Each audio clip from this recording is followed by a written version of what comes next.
So, I'll make sure we're good here. Pardon me, everybody. Well, hello. It's Chairidee Smith, Ms. Mogul, the founder of Mogul Life Real Estate, MOGULU Real Estate Academy, Mommy's Creating Economies, the Create Your Own Economy movement, and author. I am so excited to be with you this morning. Today is Tips Tuesday. I want to talk to you all this morning about something that's near and dear to my heart, and I see a vacuum, and I want to address the vacuum, okay? Today I want to talk to you about leadership, effective leadership. So much of what we're seeing now in the marketplace, we're seeing vacuums in leadership, whether it's in the social arena, the political arena, the economic arena.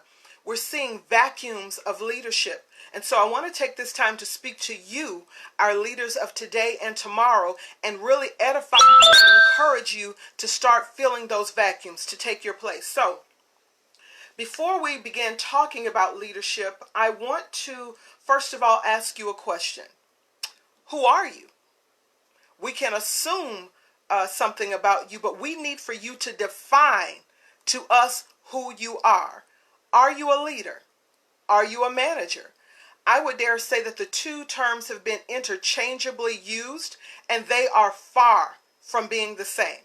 For example, a leader inspires.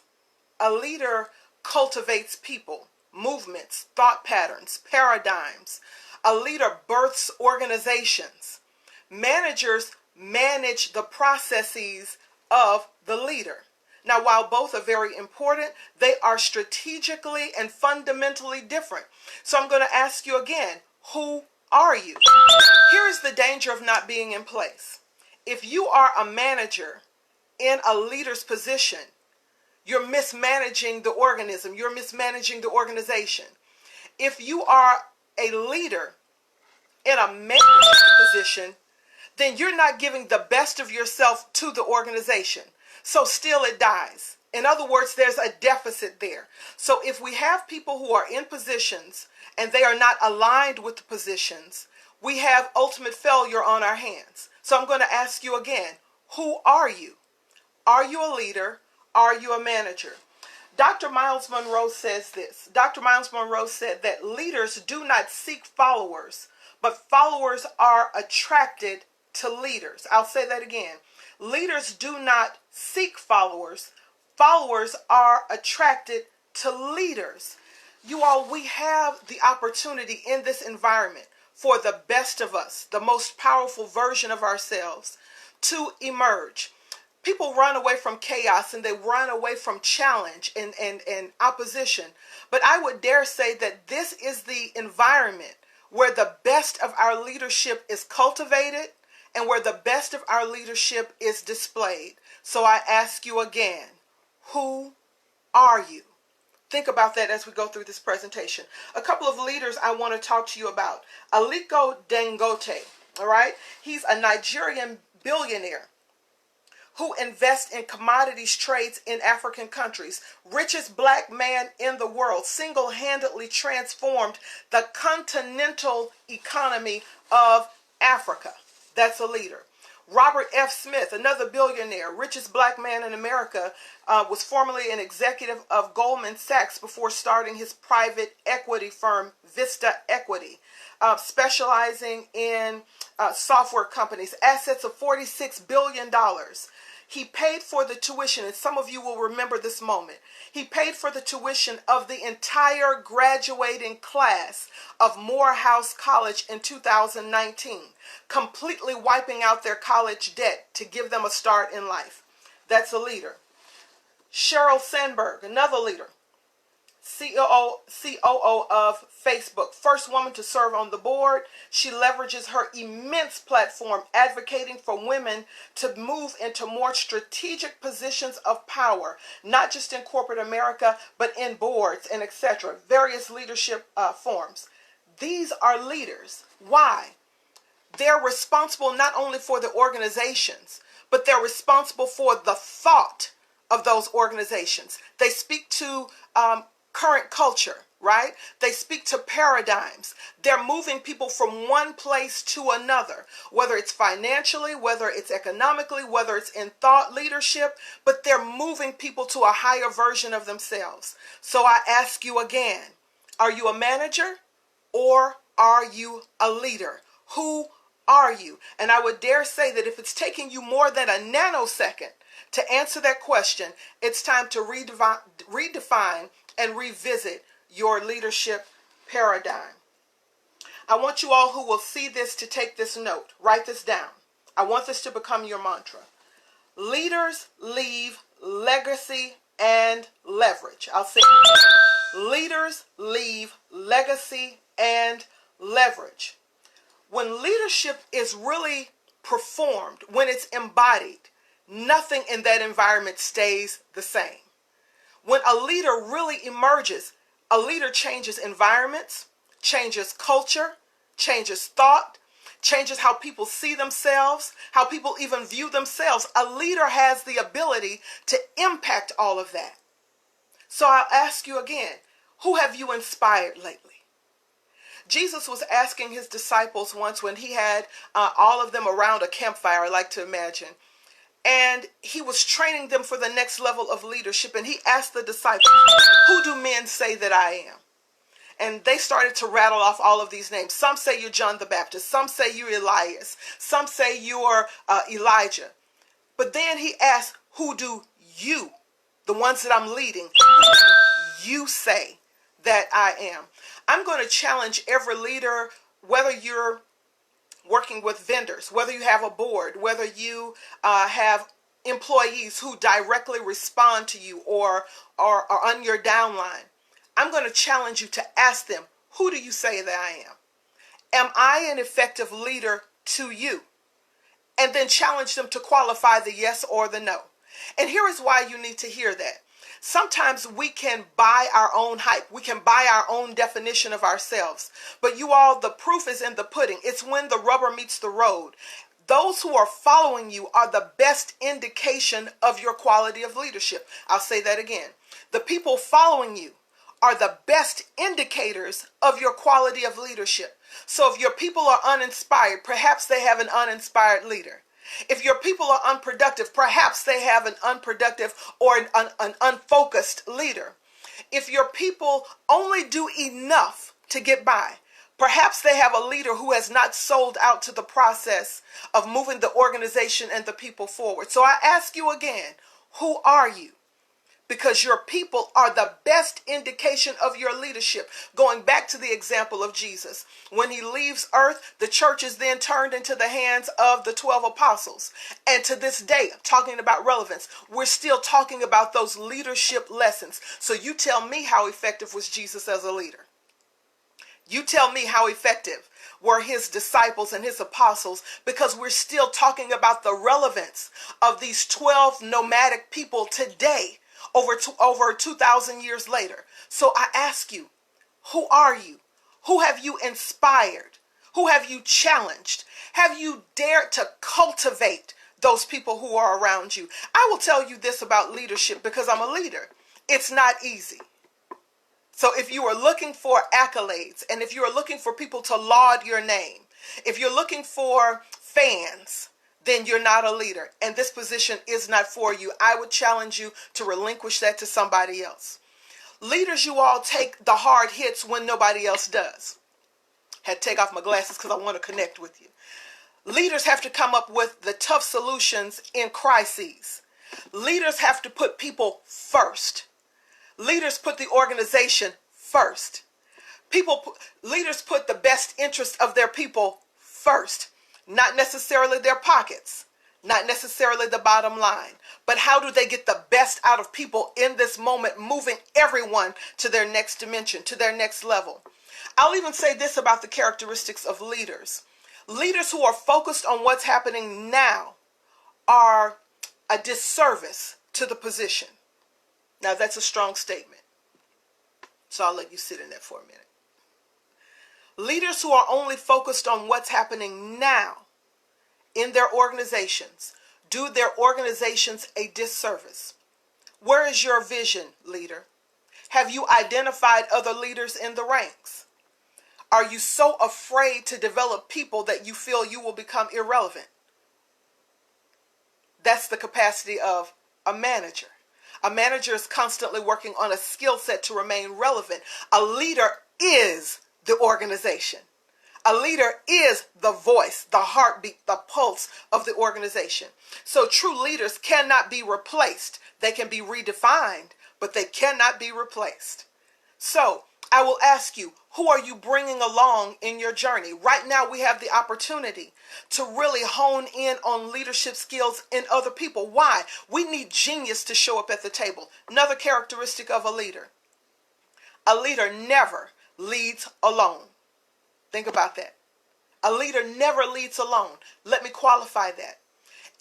Dennis Kimbrough said this, and I want you to write this quote down. Dennis Kimbrough says that if you're the smartest person in your circle, you need a new circle.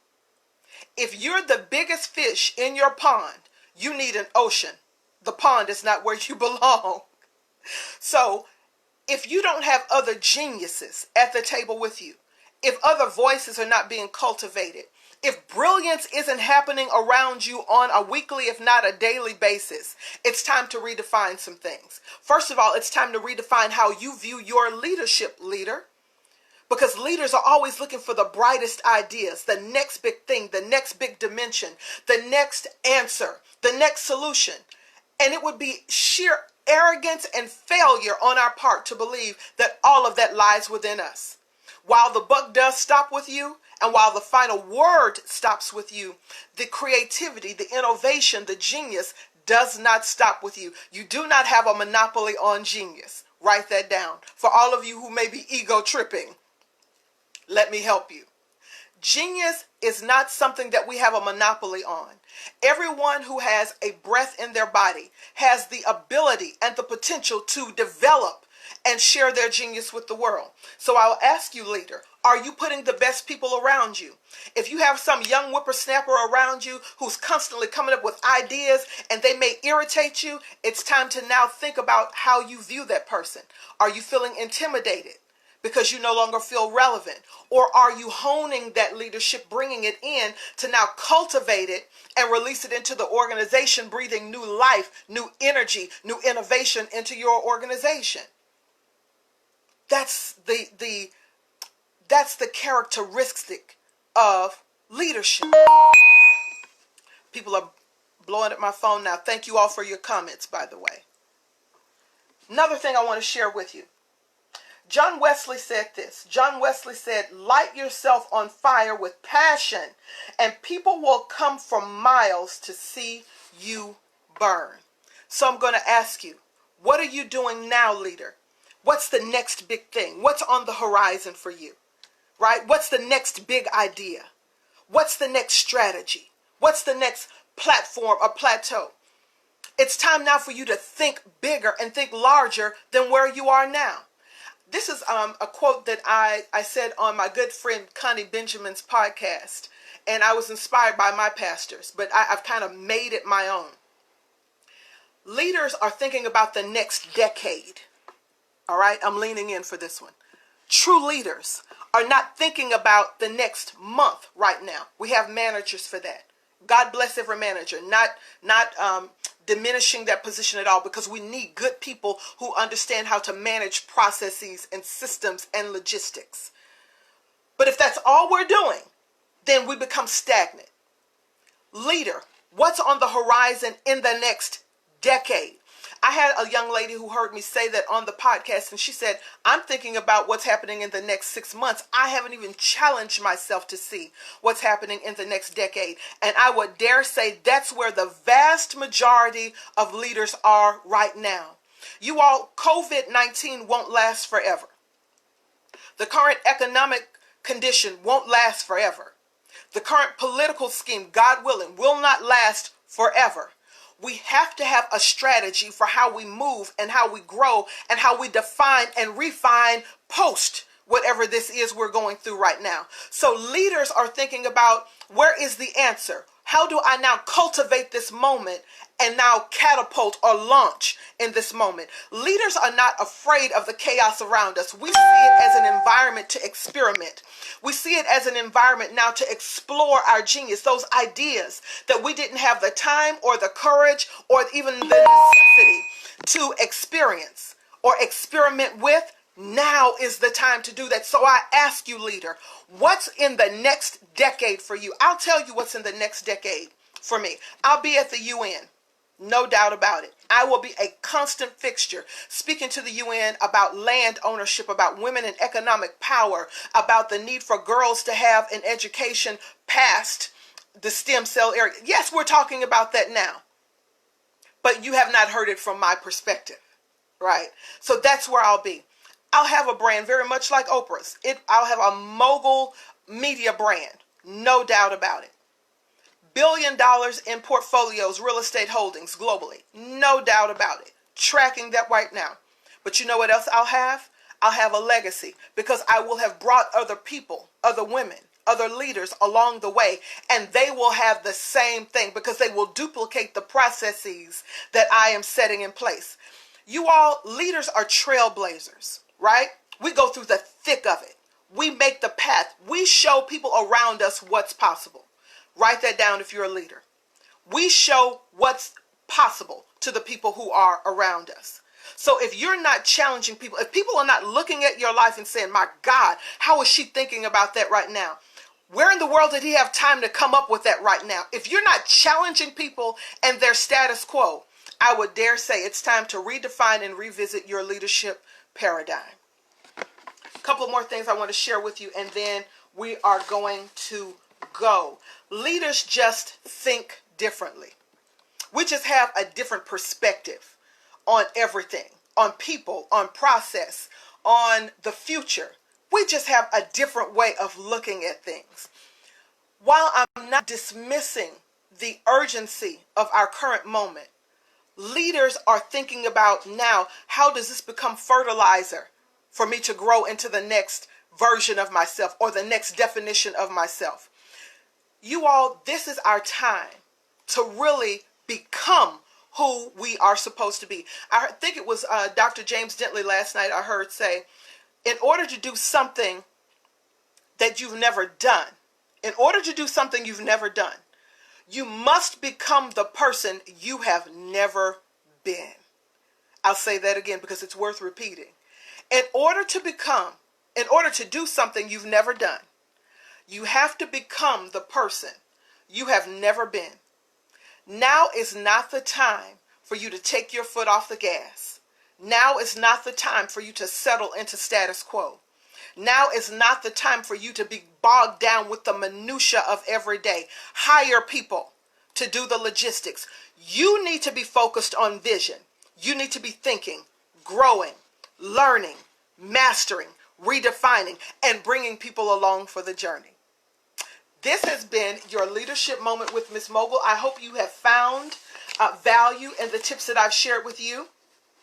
If you'd like to work with me and if you'd like to maximize your God-given potential, I'm going to give you a couple of ways that you can contact me and I can work with you. Go to mommiescreatingeconomies.com with an IES. mommiescreatingeconomies.com.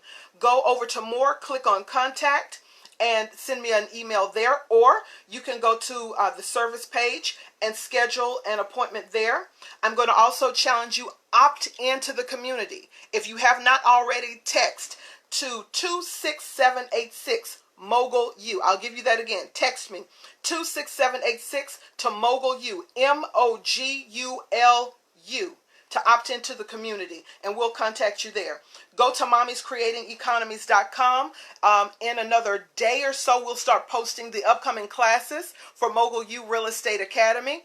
Now is the time to really hone your acumen in the real estate investing industry. I can guarantee you that opportunity will be more than abundant with the I presume there are going to be a lot of foreclosures and forbearances that are expiring.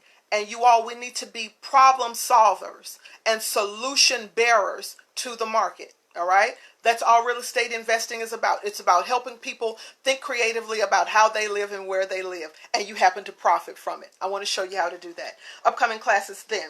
And if you want to diversify your income, I want you to DM me here. I've recently partnered with TLC, Total Life Changes, and I am on their products. If you have not looked at my before and after picture, I will tell you, I'm stunning.